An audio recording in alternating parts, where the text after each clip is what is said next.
Buenas tardes compañeros, permítanme presentarme, mi nombre es John Jairo Guzmán Guzmán y les voy a exponer el tema de la era dorada de la industrialización.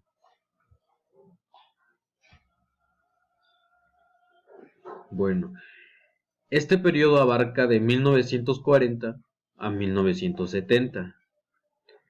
Veremos el principal sector que impulsó este desarrollo, que sería el sector manufacturero. También veremos el aumento de la tasa de inversiones públicas, tanto como privadas. Dentro de este periodo se habla sobre la política comercial, industrial y financiera. Este largo periodo de rápido desarrollo económico está estructurado por tres etapas. El primero es el auge de la guerra, la segunda etapa es el periodo con inflación de 1946 a mediados de los años 50.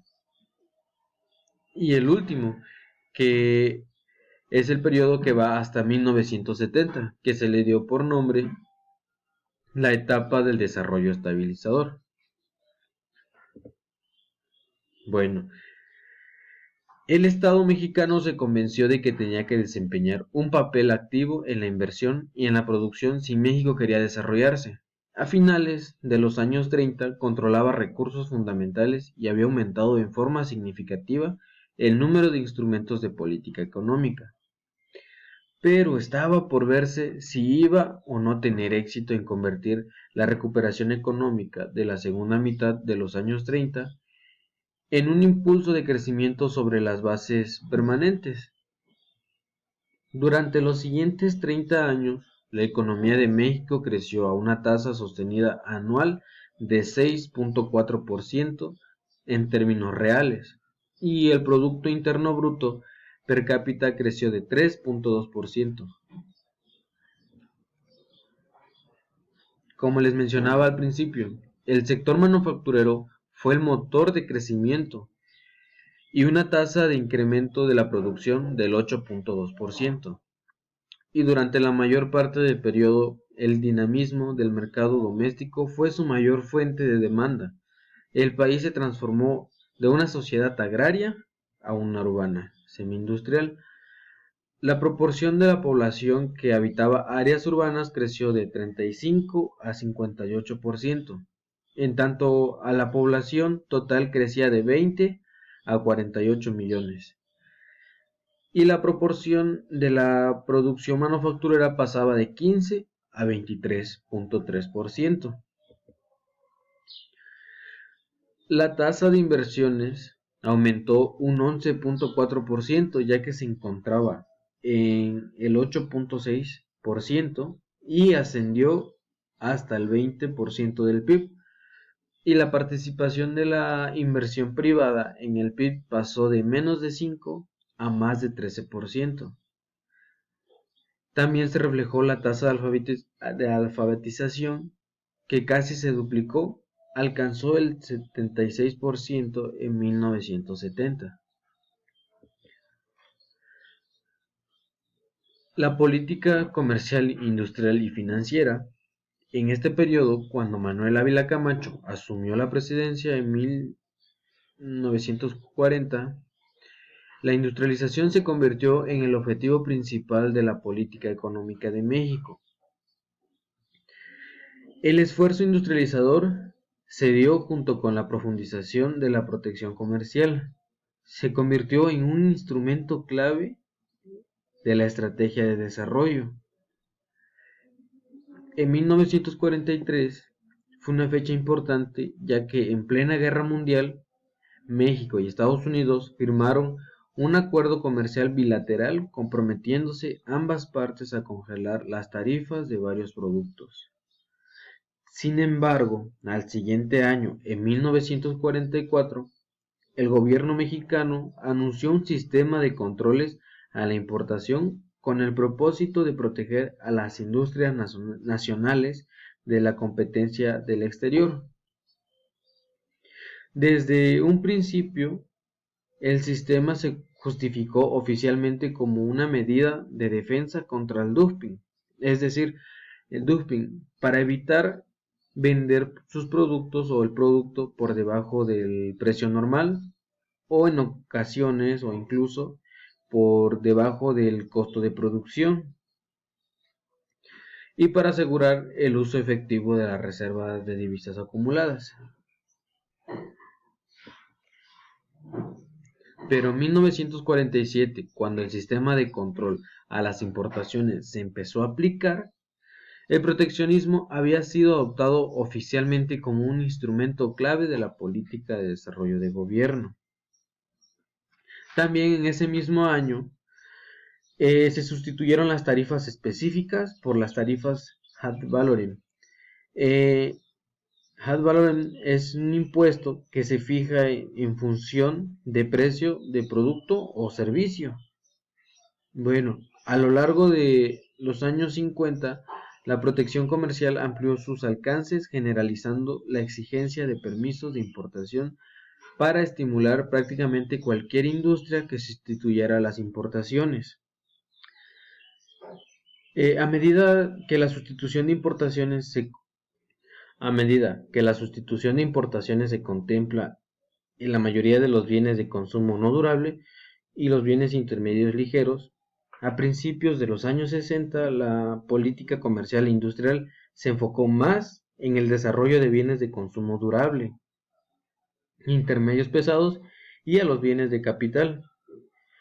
Para llevar a cabo esta estrategia requirió apoyarse cada vez más y más en las licencias de importación. Así, la protección industrial se mantuvo y aún aumentó en la medida que la proporción de importaciones sujetas a permisos subió de 17.7% en 1956 a 68.3% en 1970. Este instrumento estuvo combinado con otras políticas para promover la integración de industria local, incluyendo el establecimiento de requerimientos de contenido nacional en la industrialización automotriz en 1962. La publicación anual de una lista de productos con el potencial para la sustitución de importaciones y programas de fabricación en los sectores de bienes intermedios pesados y bienes de capital que comprendían incentivos fiscales y permisos de importación a nivel de sector o de empresa. Estos programas incluían, en algunos casos, metas de exportación o de generación de divisas, por lo general sujetas a un calendario y a un diferencial máximo entre precios internos y de importación. El número de programas aumentó a lo largo de los años 60 y gran parte de los años 70, especialmente en los sectores de bienes intermedios, pesados y de capital, con lo que se convirtieron en el instrumento de política industrial más importante durante la segunda etapa, la más difícil, la industrialización vía sustitución de importaciones. La estructura fue tal que los niveles de protección subían con el grado de procesamiento, en especial entre los bienes de consumo durable, y con el tiempo la diferenciación entre los niveles de protección aumentó tanto entre el sector manufacturero y los sectores de bienes primarios como el sector industrial, donde la posición relativa de los bienes no durables empeoró y la de los bienes de consumo durables mejoró. El principal sesgo en contra de las actividades primarias no lo resintió la agricultura, dado el efecto compensatorio de los subsidios a los insumos y a los precios de garantía para los cultivos básicos, excepto a mediados de los años 60 y los años 70, cuando la protección efectiva pasó de positiva a negativa. En ese sector, lo que aparentemente contribuyó a la desaceleración de dicho sector fueron más bien la minería y en especial el sector petrolero los que subsidiaron el resto de la economía mediante bajos precios de la energía. El financiamiento a la exportación también se amplió con el tiempo En 1960, los bancos y otras instituciones financieras fueron autorizadas a usar parte de sus reservas legales mínimas para otorgar créditos de exportación a empresas manufactureras. En 1963 fue creado el Fondo para Exportación de Productos Manufacturados, FOMEX, administrado por el Banco de México y financiado con los ingresos de las tarifas a la importación para proveer créditos de exportación a bajas tasas de interés a los exportadores de manufacturas. El cambio de las prioridades de la política del gasto público hacia los gastos económicos y sociales, iniciado en la administración de Cárdenas, continuó y profundizó. El gasto en materia económica subió de 38% durante la administración de Cárdenas hasta representar 55% del total de gasto público durante los últimos 6 años del periodo. Con particular atención en este tipo de gasto, las administraciones de Miguel Alemán, Ruiz Cortés y Díaz Ordaz. De forma similar, el gasto social subió de 8% bajo Cárdenas a 32% hacia el final del periodo.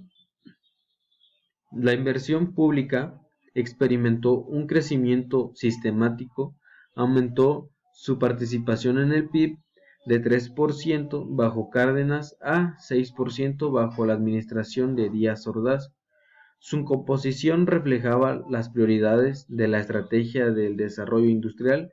Creció durante el periodo hasta alcanzar una participación de 40% de la industrialización pública total, contra 7.4% bajo Cárdenas. La inversión en el sector social a lo largo del periodo creció constantemente y más que dobló su participación en el total. La inversión para el desarrollo del sector agrícola mantuvo inicialmente su participación en la inversión pública total, pero empezó a declinar a la mitad de los años 50. También debemos mencionar un número de acciones emprendidas al principio del periodo para propiciar la entrada del capital y el acceso al crédito externo, que incluyeron un arreglo final exitoso, muy negociado por el gobierno de Ávila Camacho con las compañías petroleras americanas expropiadas y por el cual estuvo de acuerdo en compensarlas con el valor de petróleo en la superficie, no en el subsuelo, y por el valor del equipo, incluido por algunas compañías petroleras en la estimación y muy superior de sus pérdidas. El auge de la guerra, 1941 a 1945. De 1940 a 1945, el PIB de México creció a una tasa sin precedentes de 6% anual en términos reales, y el PIB per cápita lo hizo a una tasa de 3.2%. La manufactura fue el motor de crecimiento con una tasa promedio de expansión anual de la producción de 10.2%, mientras que la agricultura crecía a 3.3% al año. La expansión de la demanda externa, más que la sustitución de importaciones, fue lo que le dio el más importante impulso a la actividad manufacturera.